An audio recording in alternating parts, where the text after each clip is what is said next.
네, 안녕하세요. 멘탈이 전부다의 철이형입니다. 네, 새로운 한 주가 시작되는 첫날 주식시장은 전강후약의 모습을 보였습니다. 장 중반까지만 하더라도 강한 상승세를 보이며 나스닥이 2% 넘게 오르는 강세를 보여주었지만 뒤로 갈수록 힘이 빠지면서 나스닥을 제외하고는 오히려 하락세로 마무리되었습니다. 오늘은 무슨 일이 있었을까요? 장 초반 시장의 강세를 이끌었던 것은 지난주 고용 발표 이후 커졌던 연착륙 기대감 때문이었습니다. 고용은 강하지만 고소득자보다는 저소득자 위주의 고용이 증가하면서 임금 상승률은 기대보다 낮았습니다. 이에 따라 경제 기초 체력은 튼튼하지만 인플레이션은 낮아지면서 경기가 약한 침체 수준에서 마무리될 것이란 기대감이 커졌죠. 그리고 그 분위기가 오늘 장 초반까지 이어지면서 시장을 밀어올린 힘이 되었는데요. 하지만 장 후반부로 가면서 약발이 떨어진 듯 별로 힘을 쓰지 못했습니다. 그도 그럴 것이 이번 주에 또 여러 가지 이벤트들이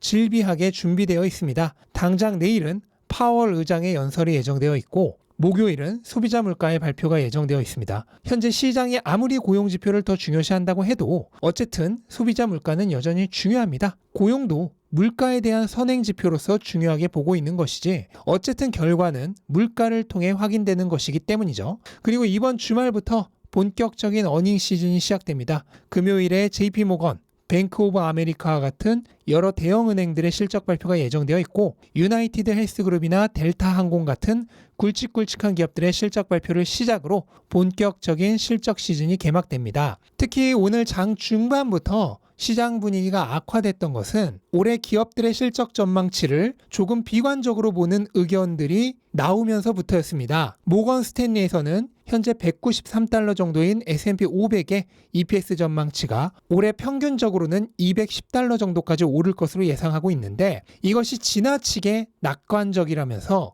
현재 수준과 거의 다를 바 없는 195달러 정도로 올해가 마무리될 것으로 전망하고 있고 최악의 경우에는 180달러까지 떨어질 수 있다는 얘기를 했습니다. 만약 그렇게 된다면 올해 기업들의 평균적인 실적은 거의 성장하지 않는 게 되고 현재의 주가를 유지할 수 없게 되겠죠. 따라서 올해 S&P가 10% 정도 추가 하락할 것이라는 경고를 했고 최악의 경우에는 20% 넘게 더 떨어질 수 있다는 얘기를 했습니다. 그리고 이렇게 올해 기업들의 실적이 하락할 것이라는 전망이 나오고 있는 이유는 다름 아닌 경기 악화 때문입니다. 소비자들이 물가 대비해서 충분히 상승하지 못한 임금으로 인해 시간이 갈수록 지출의 압박을 느낄 것이라는 전망입니다. 오늘 발표되었던 뉴욕 연은의 12월 가계지출 예상치를 보면 지난달보다 무려 1%포인트 급감했는데요. 동시에 1년 만에 최저치이기도 합니다. 이처럼 소비자들의 지출 여력이 점점 줄어들 것이라는 전망이 눈에 보일 정도로 확실해지고 있죠.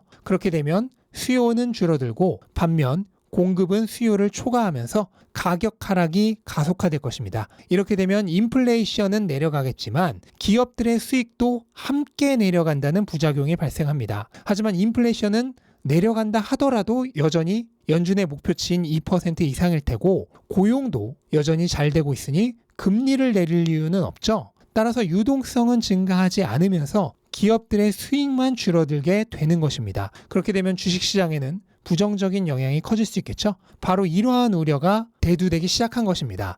실제로 오늘 메리 데일리 샌프란시스코 연은 총재, 라파엘 보스틱 애틀란타 연은 총재가 연이어 발언을 했는데 둘 다 최종 금리가 5% 이상이 될 것이고 그 금리가 유지되는 기간은 상당히 오래 지속될 것이란 발언을 했습니다. 기존의 예측에서 크게 벗어나지 않는 의견이긴 했습니다만 어쨌든 최종 금리가 오래 유지될 거란 의지는 다시 한번 피력을 한 것입니다. 따라서 올해 소비자들의 지출 여력이 줄어들게 되면 금리는 내려가지 않는데 기업의 수입은 줄어드는 우려했던 상황이 실제로 일어나게 되겠죠.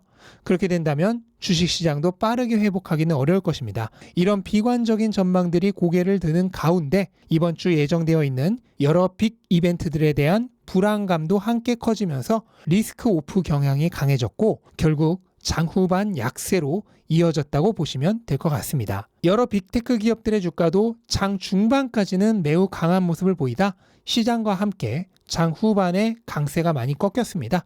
애플은 장중 3%까지 상승하는 강한 모습을 보였지만 장 후반 시장과 마찬가지로 상승분을 대부분 다시 내줬고요. 그 외 마이크로소프트, 구글, 아마존도 모두 비슷하게 장 중반에는 3, 4%까지 상승하다 장 후반에는 대부분 밀리면서 마무리되었습니다. 테슬라의 경우에는 장중에 9% 넘게까지 상승을 했지만 최종적으로는 6%에 조금 못 미치는 상승으로 끝이 났습니다. 그래도 다른 기업들보다는 강한 상승세를 보여줬는데요. 특별한 호재가 있는 상승이라기보다는 최근에 패닉셀과 롱스키즈의 영향으로 펀더멘털의 영역을 벗어날 정도로 비정상적으로 하락했던 주가가 정상으로 돌아오기 위한 과정이라고 보시면 될 것 같습니다. 다른 기업들 대비 안전 마진이 컸기 때문이죠. 그런데 오늘 나온 여러 소식들과 그에 대한 시장의 반응을 보시면 뉴스나 전문가들의 의견이라고 하는 것이 얼마나 귀에 걸면 귀걸이고 코에 걸면 코걸이인지, 그리고 그에 대한 시장의 반응도 얼마나 감정적인지를 다시 한번 확인하실 수 있으셨을 겁니다. 바로 지난주까지만 하더라도 강한 고용과 약한 임금 상승률은 연착륙의 신호인이 좋다고 했습니다. 그런데 겨우 하루 지난 오늘은 거의 같은 이유로 높은 금리가 유지되면서 기업의 실적만 줄어드니 안 좋은 신호라고 합니다. 근데 사실 둘 다 맞는 얘기입니다. 전자의 의견대로 생각을 해보면 그건 그거대로 맞는 얘기고, 후자의 의견에 귀 기울여 보면 또 이건 이거대로 맞는 얘기입니다. 단지 그런 이유들에 따라 실제 시장이 어떻게 움직일 것인지 전혀 예측이 안 될 뿐이죠. 또한 시장의 움직임 역시도 단기적으로 보면 지나치게 감정적입니다. 지난주와 오늘 장 중반까지만 하더라도 연착륙한다면서 와 하고 오르다, 연준 총재 몇 명의 발언과 애널리스트 몇 명의 의견에 바로 비관론자가 되어 와 하고 빠집니다. 결론적으로 중단기적인 경제 상황과 시장 움직임은 예측이란 것이 거의 무의미할 정도로 랜덤 무빙에 가깝다는 것입니다. 따라서 투자자들은 이런 뉴스나 시장 움직임을 보면서 중단기적인 시야로 트레이딩 하려는 시도를 하는 것은 별로 좋지 않습니다. 경기 사이클을 넘어설 정도의 시간축으로 시장을 바라봐야 합니다. 확대하여 보면 언제 오르고 언제 내릴지 도저히 예측이 불가능하지만 축소해서 보면 추세는 뚜렷합니다. 경기 사이클이라고 하는 것조차도 결국은 작은 추세 하나에 불과합니다. 가장 긴 타임라인 안에서 절대적인 불변의 추세는 딱 한 가지뿐입니다. 바로 화폐 가치의 하락과 자산 가격의 상승입니다. 따라서 바람직한 자산을 선택하고 계속 모니터링하면서 꾸준히 돈을 자산으로 전환해 간다면 시간이 흐를수록 나의 자산은 증가합니다. 골치 아프게 예측할 필요가 없죠. 매일매일 가격 보면서 일희일비할 필요도 없습니다. 가격을 예측하지 말고 가치를 측정해야 합니다. 자산의 미래 가치가 현재 가치보다 높다면 걱정할 일이 아무것도 없습니다. 약세장에서는 유동성 감소와 투심 악화로 인해 대부분의 자산의 가격이 미래 가치보다 일괄적으로 낮게 평가됩니다. 내가 가진 자산에 특별한 문제가 있는 것이 아니라면 이렇게 경제의 환경적 요인으로 인한 일률적인 저평가 기간은 괴로워해야 하는 시간이 아니라 오히려 새로 생긴 돈으로 계속해서 싸게 살 수 있는 할인 기간으로 여기고 즐거워해야 합니다. 모든 비정상은 결국 정상으로 돌아옵니다. 사이클이 돌아가고 유동성이 풀리고 투심이 살아나면 가치보다 싸게 평가되었던 가격은 정상으로 돌아오게 되어 있습니다. 이것은 자연 법칙과 마찬가지의 절대적인 현상입니다. 따라서 두려워할 필요가 조금도 없습니다. 자산의 가치만 보시면 됩니다. 그리고 가격은 천천히 시간에 맡기시면 됩니다. 오늘은 여기까지만 얘기하겠습니다. 투자뿐만 아니라 얘기도 느긋하게 해나가면 될 것 같습니다. 앞으로도 얘기할 시간은 많습니다. 남은 말은 또 내일 하도록 하죠. 영상 끝까지 시청해주셔서 감사드리고요. 영상 도움되셨다면 구독과 좋아요 부탁드리고 즐거운 하루 보내시기 바랍니다. 감사합니다.